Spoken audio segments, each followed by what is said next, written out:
All right, friends, I'm Lindsey Hein. I host the podcast for runners called I'll Have Another with Lindsey Hein. So if you're new here, welcome. And I'm so excited to be your start and finish line announcer this weekend. We have an amazing panel up here of runners who are all running run clubs around the Richmond area. And this is what I love about run clubs.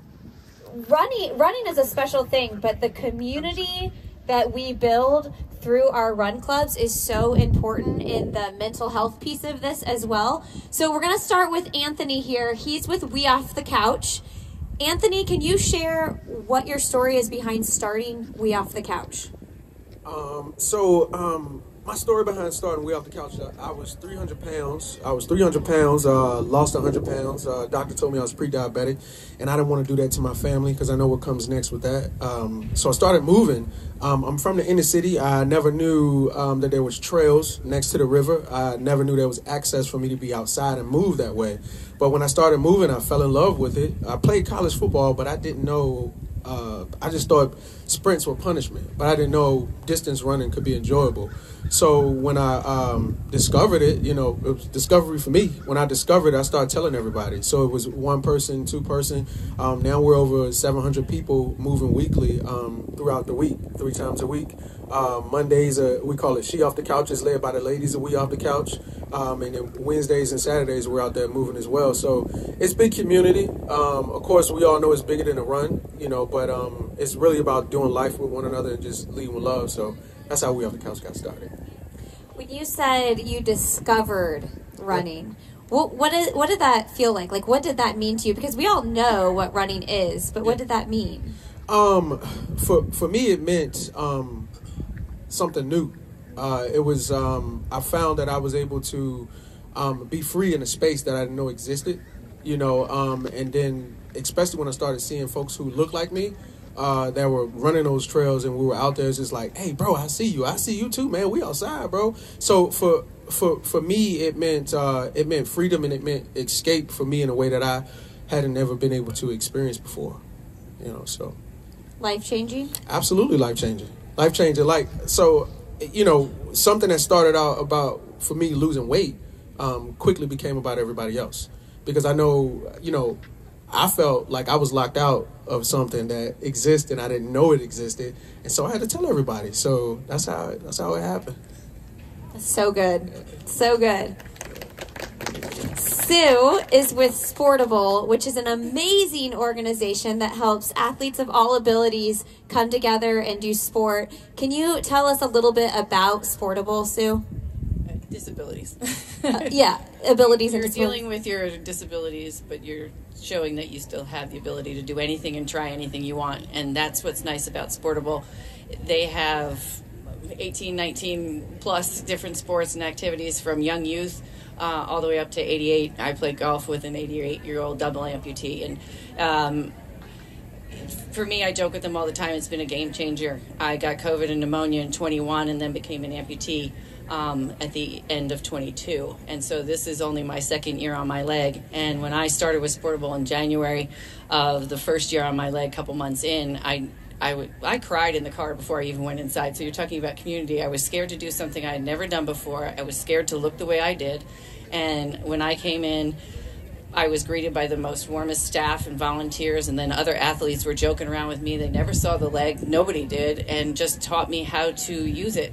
I used pickleball as a agility to learn how to do forward and backwards and things like that. And I came out of there choking and laughing and smiling. I sat in my car, and this time I was crying because I was like, this is an amazing family, and that's what I call it now. It is a family. So now only am I not just an athlete, I'm an ambassador, which I'm so honored to be. I get to go out to the community, because we talk about that all the time, to make disability accessible to everybody and also aware that we're out there and we can do just as much, and we need your help to make that, because we look for volunteers all the time. And now I've been honored also to be on their board because they're a nonprofit. So, yeah.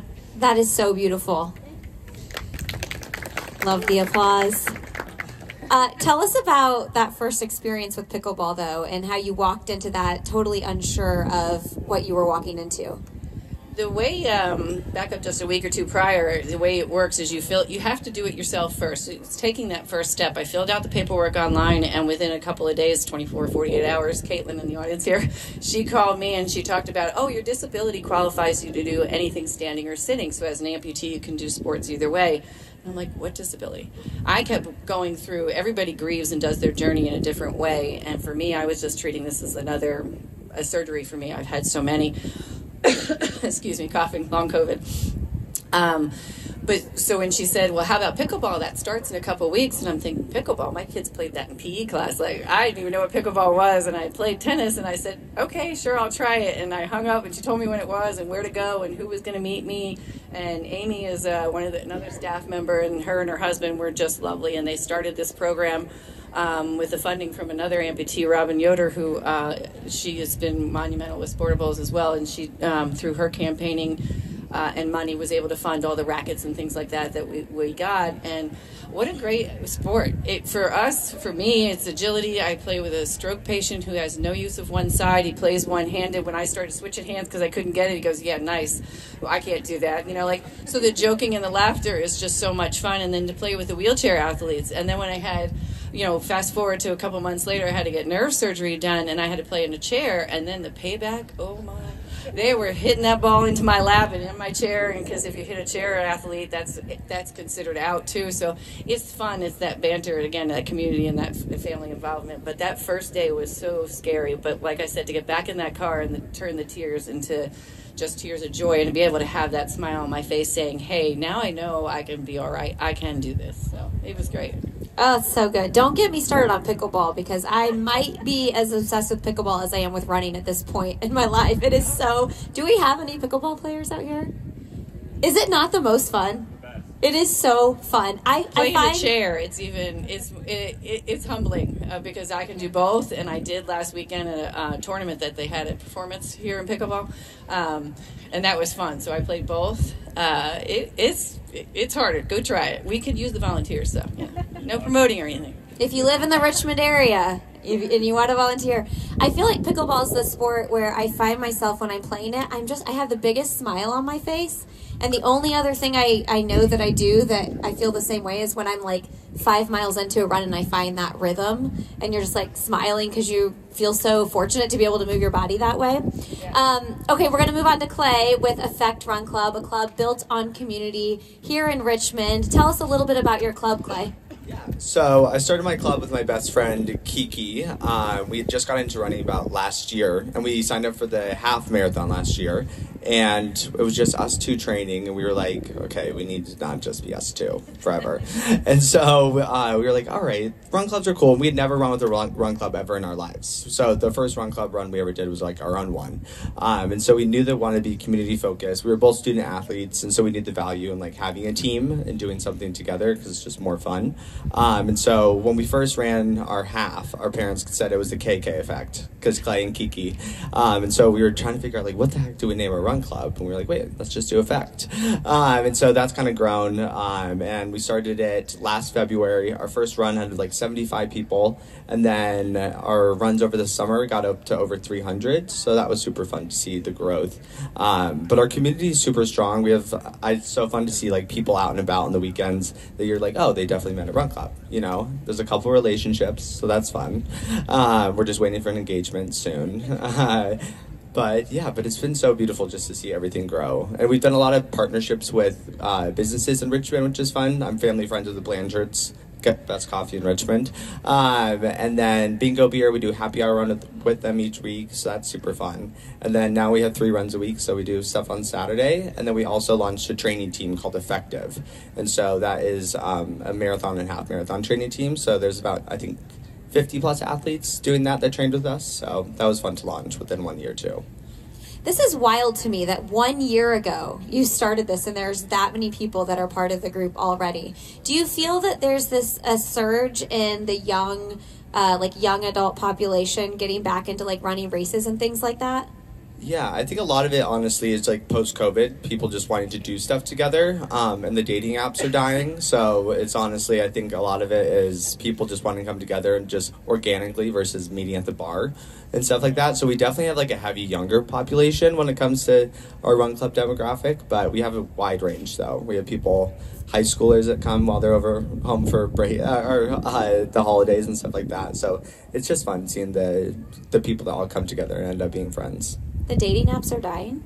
100%. Really? Did you all know that? I mean, I guess I haven't really ever been on a dating app, but I didn't know they were dying. Okay. There was a comment from a comedian that she said dating apps should be all put together because all it is what's left over. I was like, oh my god, she's so true. I've seen like some Instagrams about like these comedy reels about meeting people at run clubs. Do you all know what I'm talking about? You've seen those too? Yes. Okay. Has anybody met their significant other at a run club? Okay. Kayan. Well, maybe we will at some point. You so look your best after all these miles of sweating. Okay, let's go to Josh. 804 Run Club. Tell us about your group.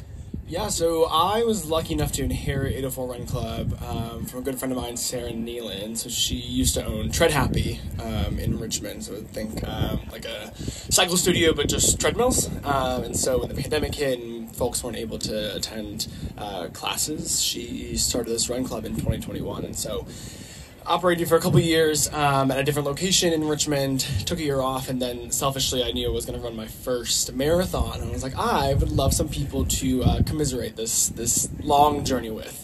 And so we started back up, moved more centrally into the city to be a little bit easier, and have just taken off from there. So we've been around for a little bit, but every year we usually start and pause around the marathon kind of training cycle, just because we run in the evenings and it gets so dark so quickly that we just want to take a little break. But it's myself and Bailey Harlow who lead it. We go out of Hardywood, out in Scott's Addition, and we have 5 rules that we state every time that folks gather, and the first one is have fun. The second one is to meet someone new. I think, like everyone has said, that part about community and going and being okay with talking while you're running or seeing someone before and after. The third thing, to try your best, and that means whatever that is for that day, right? So is that you pushing a new tempo run? Is that you showing up and doing whatever your best is for that day? And the last one, which I think is the most important one, is stay safe and on your feet. We know that those Richmond sidewalks are treacherous, and they will get you. And they have gotten people. So I joke that we have gone like X weeks without an injury. There was 1 week or 1 month, I think, that someone fell every week, and I was like, I say this for a reason. Stay on your feet, do not get hurt. Yeah, right. But the big thing that we try to preach is just the accessibility piece and wanting our run club to be a welcoming spot for anyone, right? Whether you've run 7 marathons, whether you have never run a day in your life. We want you to come, and we are really intentional about connecting you with someone. So if you're there by yourself, you have a friend that you can run and chat with. And I think running can be very scary for a lot of people. There's this sense that you have to look a certain way, that you have to run a certain pace. I've had people tell me, I'll get training for a little bit and then I'll come to your run club. I'm like, no, you'll be there tomorrow. I will pick you up. Like, we're going to be there together. Because running's for everyone, and I think there's a lot of joy in it once you break down those barriers. So good. Who here would say running has changed their life? That's so good. You're not raising your hand, Kleigh. Oh, yeah. Come on. I'm just kidding. You were excited about the audience saying the same. I don't know that if you've ever run any distance and you do it consecutively, I don't know if you could say it hasn't changed your life. I know for me personally, I don't what would I be doing with my life without running? I have no idea. So along that topic, one of the things we're going to talk about today is how it's changed your life, what it means to you. And so we'll start with you, Sue. How has running changed your life? I'm like you. I didn't play sports that required running, and that was punishment. I played volleyball and softball, and that's what you did. Fast forward, we moved here in 2011 from New Jersey. My parents came up from Florida about 2015, 2016. My mother, big-time Alzheimer's, and my father, dementia really bad. And he was a big runner, 85, still running, and winning all his races because he was the only one in them. But he didn't want to learn the route, and I had him one where he could just turn on the light and turn around. And finally, I just said, you know what, I got to help him out, and I got to start running. And when I did, and I went, oh, I could. I had a nerve disorder for a number of years that I was on crutches, so walking was a joy for me. And when I started running with him, I went, my 5 year, or actually 10 years of being off crutches was coming up, so I did the 8K. But it was neat. That's how I started. Then fast forward to now, again, you have to start with gait training, and the fundamentals of learning the prosthetic is no joke. It is, your mind doesn't want to do it. You're still not going to trust this metal piece of equipment. And so running was pick up your feet and try it. And so that's what I did. It was monumental here. This is the Monument 10K in 23, it says on the back. That was the first thing I ever did, and that was 6 months into this leg. So it has really changed me because I'm setting goals for myself to see how much I can push myself to get stronger and confident in this new world of disability. So That's beautiful. And you're running your first marathon. First one. I did the first half last year, and that it was, crying down the hill. And the guy who I run with a companion, and she was on my left side so that I don't trip. And then her husband was on the right side, and he's going, "You two, stop it! Don't cry yet!" And we're on a trip coming down the hill, and he's grabbing my arm, and it was amazing. So when we did that, she has never done a full, and so we signed up together with Sports Backers MTT, and that has been wonderful for me to learn how to, not just in the nutrition and the 6 miles this week and 10 the next and up to 20, but it's been that whole community of MTT and my little Skittle team. They are amazing. So I love them. My coach and I here. That has been, again, that partnership and meeting people that you didn't know you had. And now that she can't run because she's injured, she's going to run in the beginning with me at the end. But I have everybody in between. So you have now another community of meeting all these people through training teams. And running is it's not something I ever thought I'd do. It's like, why do we do this again? I don't know. It hurts. Literally hurts. And the sidewalks, holy crow. I run in the middle of the street, and they go, Sports Backers is learning by me because I'm not sure how many that they had training, but I cannot do that because I will trip on a sidewalk. I run with a running blade, and you hit cracks and potholes and acorns and stuff is not my friend. Like things you don't think about. When I ran the first race and slipping on cups, I trained for everything. I did the little cobblestones on the Monument Ave and stuff like that. I thought I trained for everything, but you forgot about the cups. And I went sliding, and if somebody didn't catch me and she knocked the water all over the place, I'm like, I'm so sorry. But yeah, you live and learn. So it's about this community that can help you out. Running people that are even just strangers are helping you out and cheering you on, and I love that. Has anybody given you any good advice for your first marathon, completing your first marathon? All of it. The Skittles, again, and the MTT has been great about all their emails every week and text messages and things like that. And even my daughter's future mother-in-law, who's a marathoner, said, don't go fast. You're going to be hurt. Eat your carbs before you feel you need them. Before 20, you're going to die, and you're going to have to turn the music on and just push through and know that there's beer at the end. Yes. So there you go. That's my carb that I'm planning on having one of those tonight before 10 too. Oh, it's good. I think that each of you gentlemen should give Sue a piece of advice that you took with you in your first marathon, because you're all multiple-time marathoners. My first one, the adrenaline of the race, and I think the excitement. I ran the Marine Corps in DC. That was my first one. It went in with too much blissful ignorance. I was like, "Oh, I got this," and just was sprinting for the first 15 miles. Even my friends, I always have my headphones connected to my phone so they can read me messages, and everyone's like, "Oh my gosh, you're crushing it! You're going so fast!" And my sister at the time, she goes, "You might want to slow down, dude." And I was like, "No, it's fine." I hit 16, dead. We were done at that point. So take it slow to start.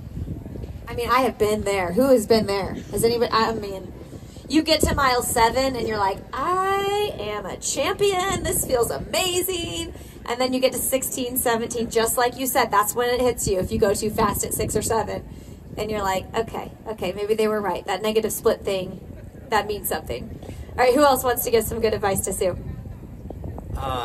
I've done 3, and 2 have been good. 1 has been so bad. And from all of them, I think the way that I like to do is the 10-10-10 rule, where like the first 10 you don't even think about it, like you just run the first 10, and then the second 10, then you kind of set into your groove, and then you just have a 10K left, and so I think it breaks it up mentally. They all keep saying that. I did the 20 miles, and I did a little bit of what you said, and I went a little too fast, and I went, ooh, slow this down. No, you feel good, don't do it. And by 20, after we finished, and I did feel great, and I had my protein and my beer combo, one in each hand. Yes, I double fist, and I went, how am I gonna, they're all like, you crush this, you can do this, and I said, it's 6 more, my body doesn't have 6 more. They're like, yes it will.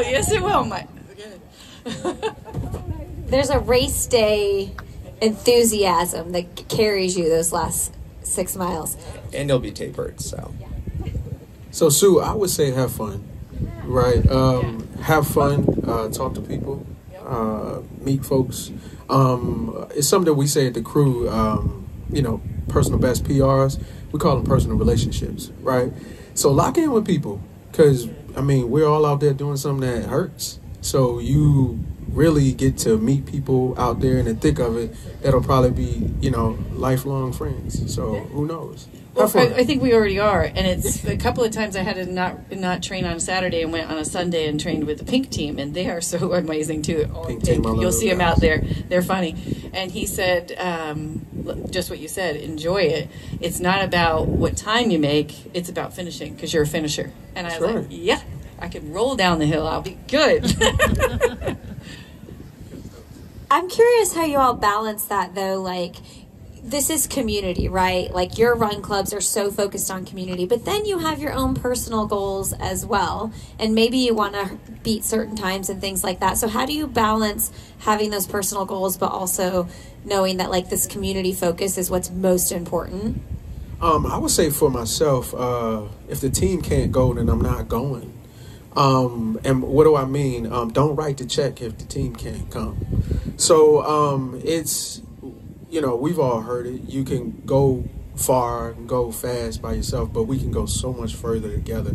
And I think We Off the Couch is a true testament to that and how we move together, right? We're always back to last for each other. We don't leave each other behind. It's accessible for everybody. Even our kids, our babies are out. Folks are moving, and we love each other that way. So, I may have different pace goals and things that I want to do and that I want to accomplish, but if the team can't get there first, then, I can get there and not enjoy it because my gang not with me. So we teach each other how to go fast, and then we move at a different pace together. It's so cool because it's like different packs within a pack, right? And we're all just loving on each other and, getting to where we need to be together. So it's, my viewpoint of it is probably, not what most folks are, but I don't care about pace and stuff like that. Like, it's, oh, cool, I ran that. All right, cool, but where everybody else at? So that's my heart behind pace and goals and stuff like that. So Love it. Does anybody else want to take that one? Yeah, I've always been a super competitive athlete. I'm very competitive by nature. And so I think like the best way me and Kiki kind of balanced it this year is we decided to run Chicago so we could kind of be present for this one. And then also part of it is we kind of made the effective shoot off of Effect Run Club for those people that want to be a little more like competitive and edgy with it. Because I think there should be a space for all of it. There should be the happy hour runs, but then there also should be like a super hard track workout if they want to go do that, because there's so much, when it comes to running, there's so much stuff you don't know when you're getting into it. So I think it's good to offer, the speed work. If you do want to get faster, is super valuable. And I didn't realize that on my first marathon. I would just go for long runs. But the speed work and just getting variation in your workout, I think is important. And I think it's also cool to offer that as well. What's your favorite speed workout? A fartlek. The name is awful, but yeah. 1 minute on, 1 minute off. It's good stuff. Who likes a fartlek out here? Anybody? It's always the first speed workout I prescribe, like 10 minutes of 1 minute on, 1 minute off. Just see what you got in your legs. All right, what do you have, Josh? I think it depends on. As someone I think who's leading, I don't like to say I necessarily lead the run club. I usually say I post on Instagram, I go up and yell some things at the start, and like you are there yourself, right? Because like you're not coming for me, right? You're there for yourself, and that's the battle, and just showing up. when we're there, I think I try and kind of do my own training by myself. I think what I've learned is I really value that kind of solo time. It is my form of therapy, right? I think about, like, I used to view running as just chasing like a physical goal, like what limit can I push my body to, but especially in the last year or so, it has turned into my own therapy on top of like my actual therapist, who I pay lots of money to, and I'm so grateful for her. I have and also sometimes like there is just a day where like I just need to go pound some pavement by myself and it clears my head. But balancing the kind of competitive side of myself as well, with the wanting to create a space that is welcoming. Sometimes that means I'm running with our faster group to help push them and keep them on a certain pace that they've told me they wanted to keep up with. And other times it's walking the 1 mile with someone who came for the first time. So I think it's a willingness by myself to say, like, okay, where are my goals and how do I actually balance that with the goals of this community and this space that we're trying to cultivate? I do it opposite because I can't run as much as you all can. You know, you're middle of the week and things like that. My shin, I just got to give it a break, or literally my bones, my stump. So it's great. Again, the Sportable community has so many different sports and activities offered. So I'll play that pickleball tournament. I bike a lot. I learned how to finally ride a two-wheeler again. I know, at 56 years old. Great. Woohoo! So I rode across Iowa. I did that ragby race. That's 455 miles. So if you divide that by, 3 or 4 miles equals to a run, I said, is that okay for me to cross-train that way? They're like, yes. So I have to cross-train because it's just better for my joints and my bones. So I do that. I do rock climbing. I love that, and rowing. A lot of rowing, a lot of sculling and crewing on the James. So a lot of different, for me, that works, and I had to do that. Do we have any cross trainers out here? I have to cross train too. Yeah. I mean, honestly, the last 5 years, it's like I cannot consecutively run without adding in the cross training because I will get injured. Did you say, yeah? What do you do for cross training? Weightlifting. Yeah. I do the boot camp classes at the Y and an outside organization as well. But we Sportable partners with the Y, and we get a membership, so I can do my weight training and things like that too, which is great. So I love that you brought up the therapy piece and like giving a shout out to your actual therapist as well, because it is like a two-part thing, right? You a lot of times you do need both. But Anthony, go ahead. Oh, I thought that was gonna hit you. What is it? You're getting knocked out on this live podcast. But I think that we need this movement in our bodies. Like, we were created to move. And Anthony, you created We Off the Couch because of health disparities in your community. Can you talk about that a little bit? Yeah. So barriers to access are real. Folks who aren't from red line neighborhoods. And what are red line neighborhoods? Basically, you're blocked out from things, right? You're deemed as not valuable in a sense. Essentially, it was about home loans at first. But if your eyes are open and you're not turning a blind eye, it impacts folks like myself who are from the inner city. So accessibility, just being present, is everything. You know, so like that's why we do We Off the Couch. We help pay for those expensive race entries, right? We get everybody's shoes quarterly, and we make it happen for folks. You know, whereas for other folks, it's that they don't have to think about those things. But we do, you know, so it's community first always for us. I think we talked about this at the Shamrock Expo because Anthony and I have been on a panel together before.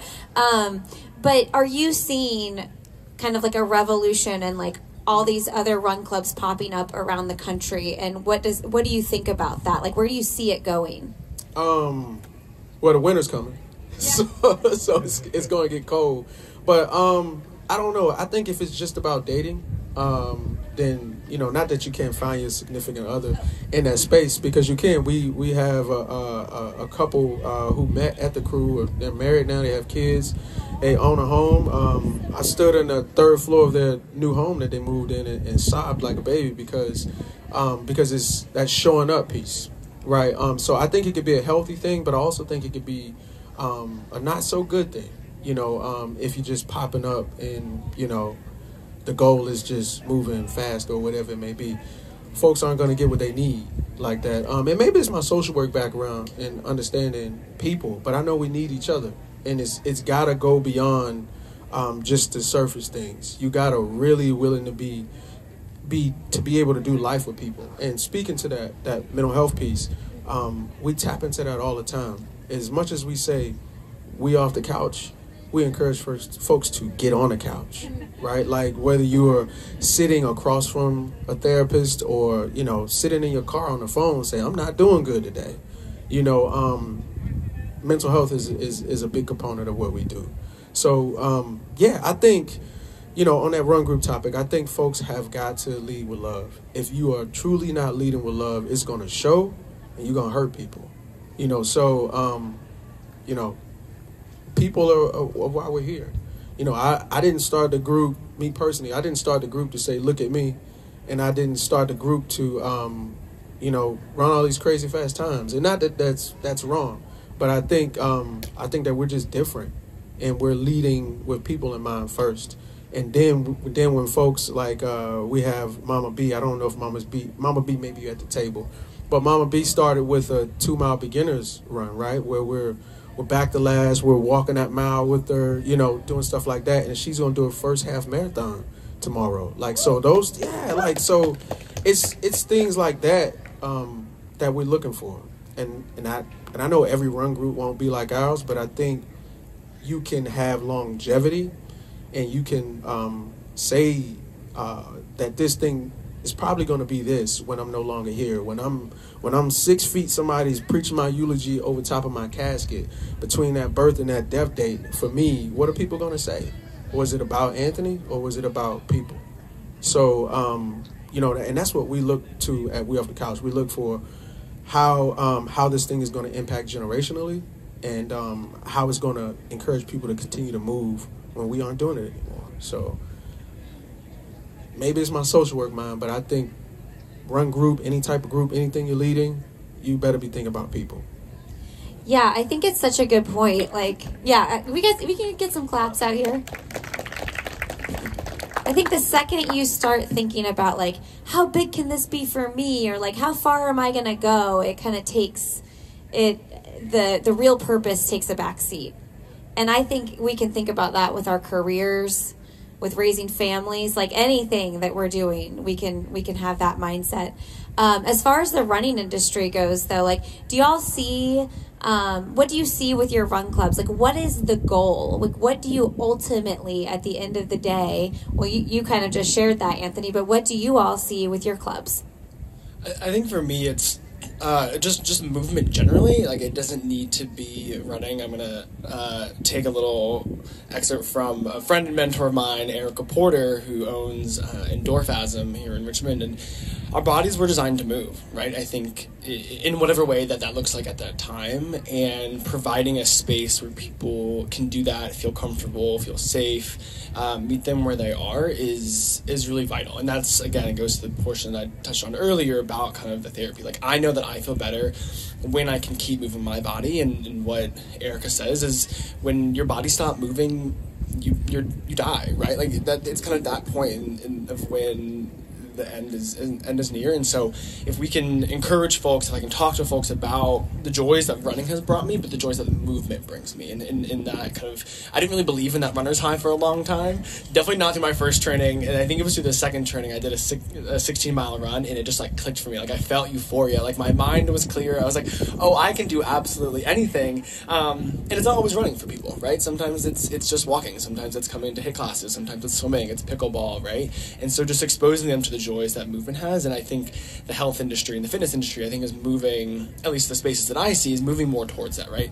You don't have to, again, look a certain way. You don't have to achieve any certain level of prestige, but you showing up and moving is impactful.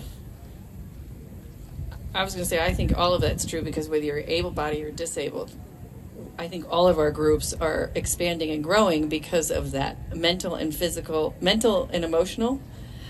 We all have it. I mean, I don't care if you're able-bodied or disabled, but we struggle with things. And what do you get when you exercise? You get endorphins, and it's proven. And so when you can take that literal first step to get involved in a group and get not only the exercise that's great for your body, but you're getting that emotional connection to somebody else, to that community, to that partnership, making that friend, making that connection where you're going to find a significant other.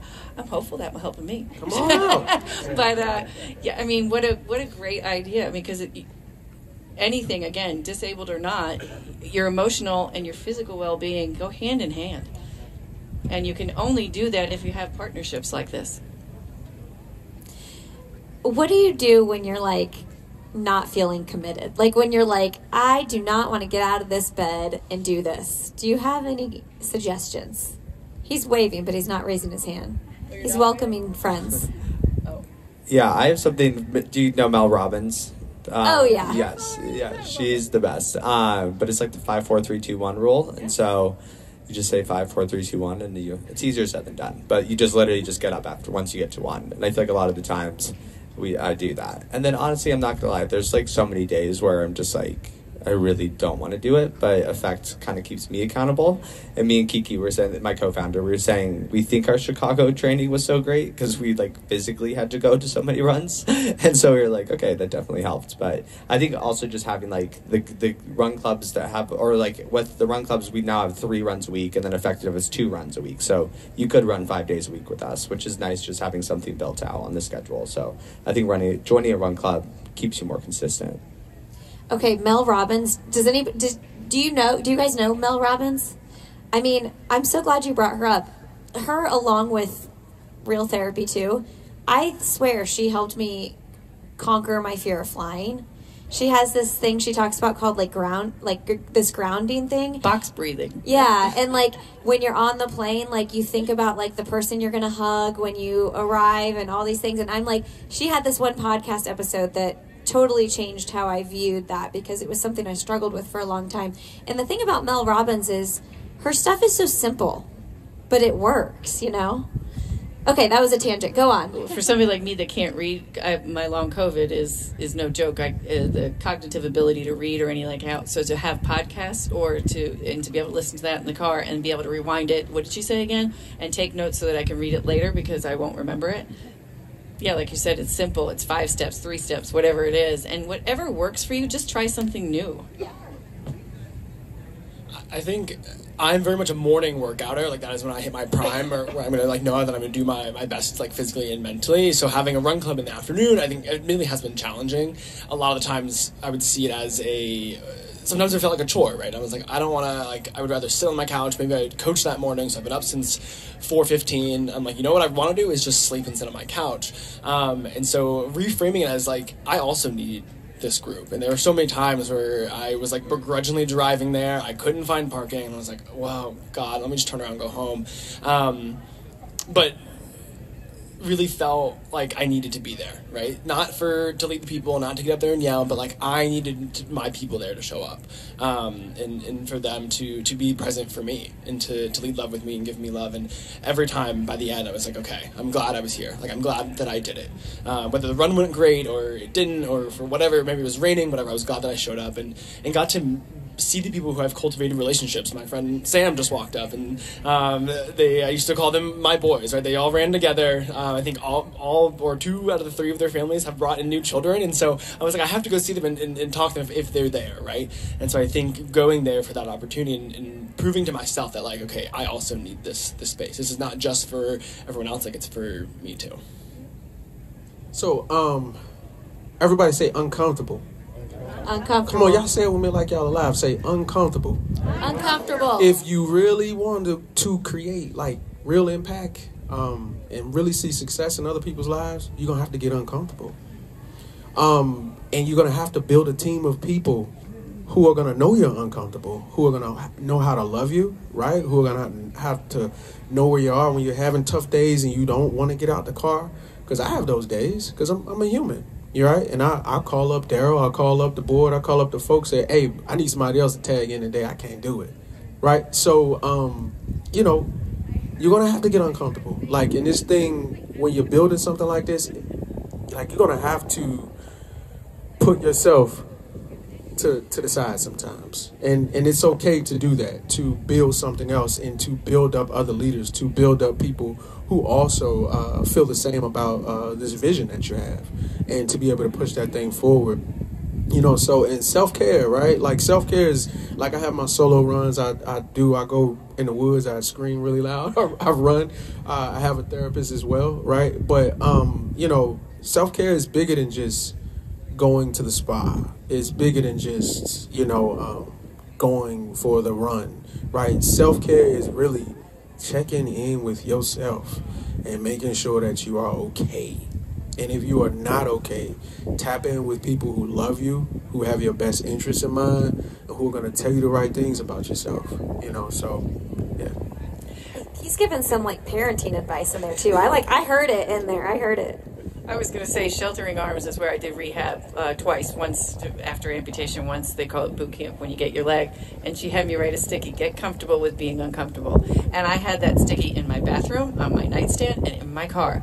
Because, again, getting uncomfortable to have to look like this and not wear my sweatpants or anything else, but it is the best line. And now I don't need those stickies anymore. I'll wear my shorts, and, you know, I've had fun things that have happened to me because of this leg. You know, stupid things where I got out of Wawa and I put my leg on because I was sweating so bad and I would take it off to drive because of nerve pain. And this guy was staring at me as he walked, and he went right into an F-150 mirror. His face, he face planted into that mirror, and I sat down and I was going to cry, and I go, well, why am I going to cry? He has to go home to tell his wife or his significant other what the hell he did. And I was like, yeah. But so yes, get comfortable with being uncomfortable. And I had that sticky everywhere. So it's great advice. I'm glad that you share that. And I just got to say something. I mean, be okay with people not being okay as well. Like, if you're a leader of any sort, or if you're just a friend, you're a good friend, right? Like, be okay with people not being okay. And be okay with not having all the answers. Be okay with just being an ear, you know, being present for folks. You don't have to be on every day. Right. Just be present. So good.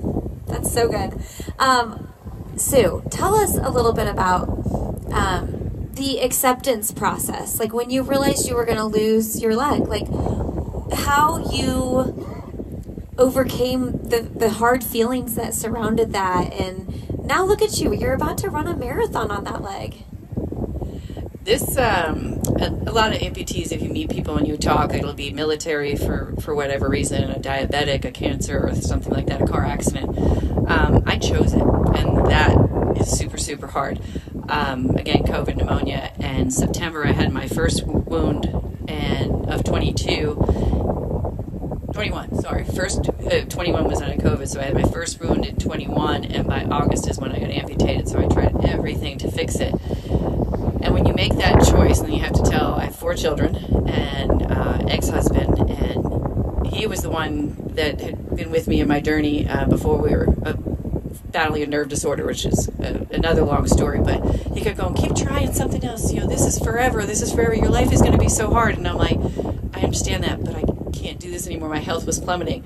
And the girls were good, and they were really good about that kind of stuff, but that is super hard to actually say, to choose to do something. So when you're sitting there and you're going to do this, I was so fortunate enough to, again, I mentioned Robin Yoder. She was a name that somebody gave me when I was told that I was going to be amputated. You got to talk to this woman. She's 15 plus years as above the knee cancer.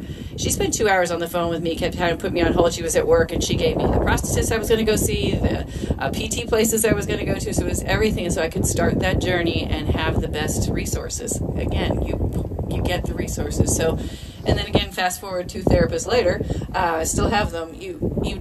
Everybody does their journey, whether you're going through a disability or an illness, or your parent is, your loved one is, you're going to process it different. Everybody does, and that's okay. So last year I really didn't process the grief. I pushed through the pain of this, the emotional connection of it, and the realizing of my long COVID stuff, that this isn't going to get better. The cognitive stuff, I have 3 doctors now and all these things. So, you know, finally our government might choose to recognize long COVID and the disability of everything else. But it's crazy journey when you're doing something that you can't relate to somebody else except for the disability part, because long COVID is so not really heard of, although there's 2 million of us out there.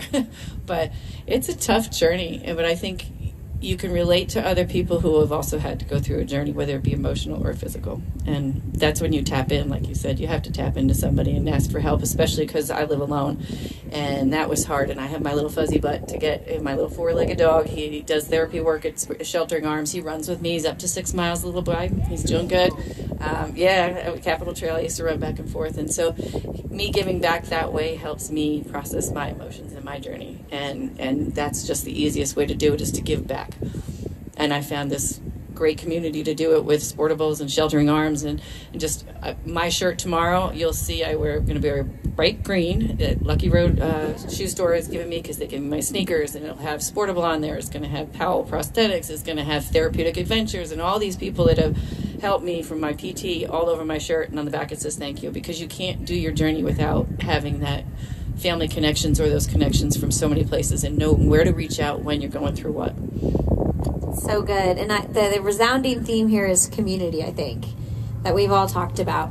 Okay, we're going to do a little lightning round and wrap up with our end of podcast message question. You got to help us find a song to add to our playlist for this marathon, or like for our training run. So I need everybody to give their favorite pump up song.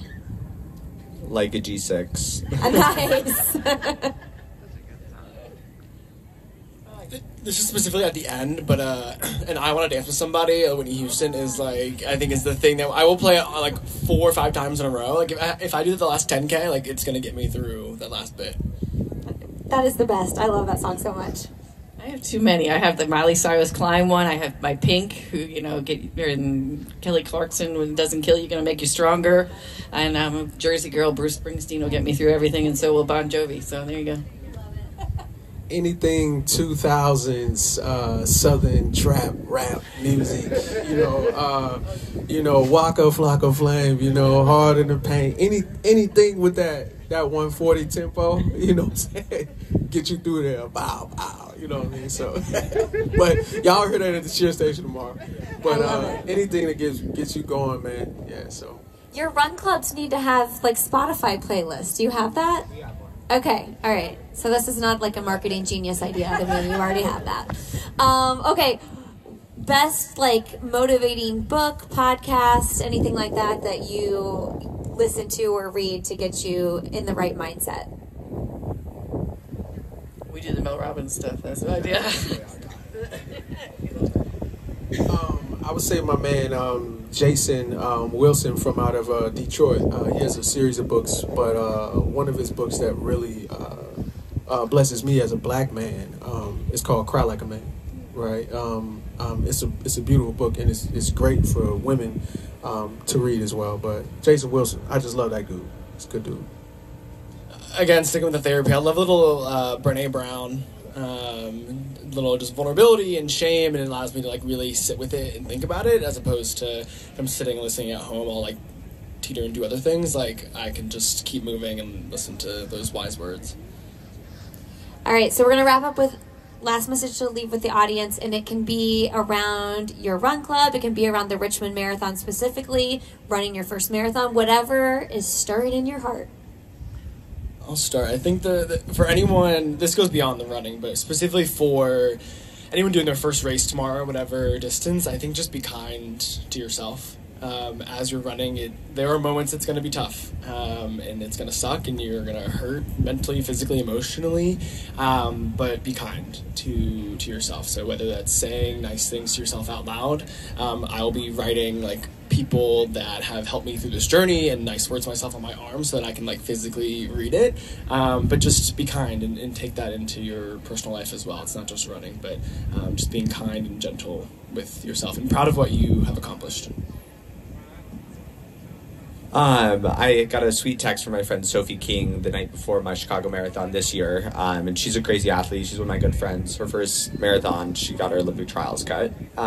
So I grew up swimming with her, and I always come to her for advice because she's obviously done really well in the sport. And so the night before Chicago, she sent me this long text, but at the end of it, she was like, whether you Boston qualify at the end of this or you don't, like you're still Kleigh. And that just kind of put it in perspective, like, it's just 26, 13, or 5 miles. You know, at the end of the day, like, you're still the person, and the training is really what makes the difference and what changes you. The race doesn't change you. So it's everything we've done prior, not what's going to happen tomorrow. But wait, did you Boston qualify? Yes, I did. Congratulations. Nice. Yeah, that's exciting.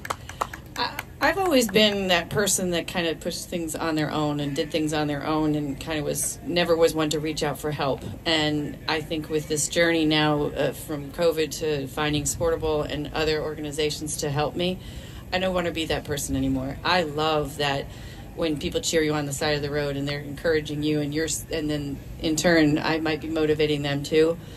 That's just, it's so fulfilling. It's hopefully going to propel me 26 because I've only done 20.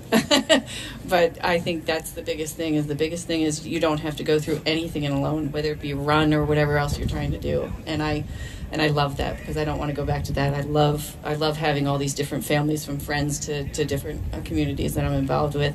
And Sportable has our shirt that says "Push Harder Than Yesterday," and that's what I wore last year. And it's so true. If every one of us did that, whether it's something, an emotional trauma you're going through from family or work or whatever there's going through, if you just push a little harder the next day, you're just going to make it, and you really are. And reach out to those like we talked about.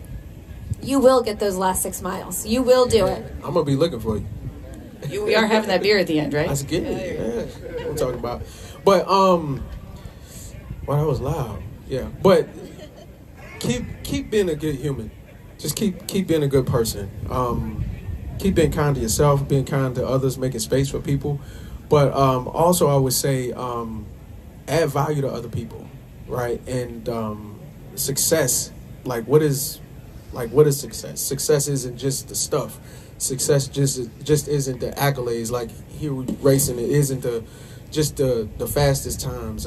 It isn't the biggest bank account. It's not just those things. Like true success for me is the value that I can add to somebody else's life, right? So look for spaces on how you can impact and encourage folks, because in doing that, you're going to impact and encourage yourself as well. So show up for people.